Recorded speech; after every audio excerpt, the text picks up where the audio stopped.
Natapos na nga ang paglalaban ng dalawang team ng Barangay Ginebra at ang Batang Northport. Well, pinataob lang naman ng Barangay Ginebra ang kanilang kalaban na Northport. Well, kayo, ano nga ba ang pwedeng pag-usapan ngayong araw na ito sa pagtutuos ng dalawang team na Barangay Ginebra at TNT Katropa? Well, mga parkoy, simulan na natin kung maghaharap ang TNT Katropa at ang Barangay Ginebra sa PBA Finals. Inaasahan natin ang isang matinding sagupaan na puno ng physical na laro, taktikal na labanan at star-studded performances. Parehong kupunan ay may kakaibang estilo ng laro na siguradong magbibigay ng matinding aksyon sa bawat yugto ng serye. Tempo at opensa. TNT ay kilala sa kanilang fast-paced offense at 3-point shooting. Mahilig silang gumamit ng pick and roll plays upang bigyan ng espasyo ang kanilang mga shooters tulad ni na Roger Pugoy at Jason Castro na kailan lang na-injured. Dagdag pa rito, ang TNT ay may malalakas na wing players na kayang makipagpalitan ng puntos sa kahit anong koponan. Kung papayagan ng Ginebra na tumakbo at magpabomba ng tres ang TNT, mahirapan silang makahabol sa scoring ng battle. Samantala, ang Ginebra ay mas kilala sa kanilang balance attack bagamat may kakayahan silang makipagsabayan sa fast break. Mas gusto nilang kontrolin ang tempo sa pamamagitan ng half-court sets.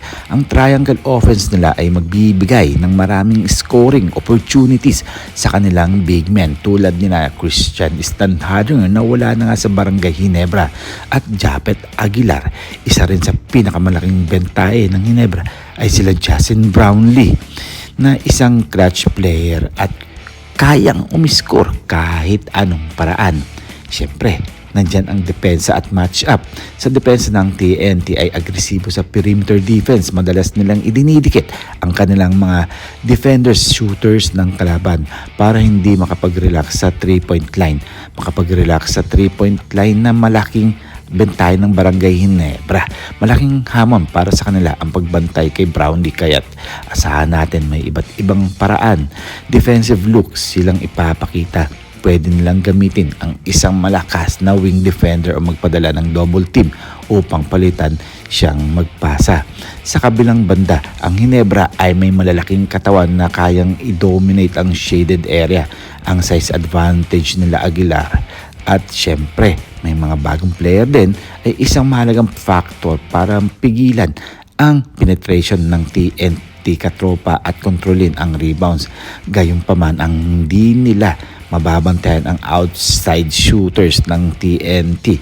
Maaari silang mabaon sa tres dahil nandyan din sila RSJ, X-Factors at benches. Sa ganitong klaseng serye, ang suporta mula sa bench ay maging crucial sa TNT na si Mikey Williams na posibleng maglaro o hindi ay maaaring maging game changer kung babalik siya sa kanyang elite form. Ang kanyang kakayahang gumawa ng sariling niyang tira ay maaaring maging problema sa Ginebra. Dagdag pa rito, sila Kelly Williams ay maaaring magbigay ng solidong depensa sa big men ng kalaban. Sa Ginebra naman, ang kanyang depth ay isang malaking asset. Ang mga role players tulad niya na Scottie Thompson, LA Tenorio at mga bagong rookie ng Ginebra ay maaaring magbigay ng spark sa opensa at depensa. Si Scottie lalo na ay isang all-around player na kayang umambag sa lahat ng aspeto ng laro. Pusong Ginebra versus puso ng TNT. Kapag umabot sa crucial moments, asahan na natin ang Ginebra crowd ay magiging isang malaking factor. Kilala ang Ginebra sa malaking never say die mentality. Kaya kahit pa lamang ang TNT sa unang bahagi ng serye, hindi na natin sila maaaring bilangin hanggang sa dulo. Ngunit hindi rin papayag ng TNT na basta-basta silang daanan ng Ginebra. Ang mga veterano nilang players ay siguradong magpapakita ng kanilang composure sa crunch time. Ito ang prediksyon ko mga parkoy. Ang serye ay ito ay maaaring umabot sa Game 6 o Game 7. Depende sa adjustment ng bawat koponan. Kung makontrol ng TNT ang outside shooting at tempo ng laro ay malaking tsansa silang dominahin ang serye.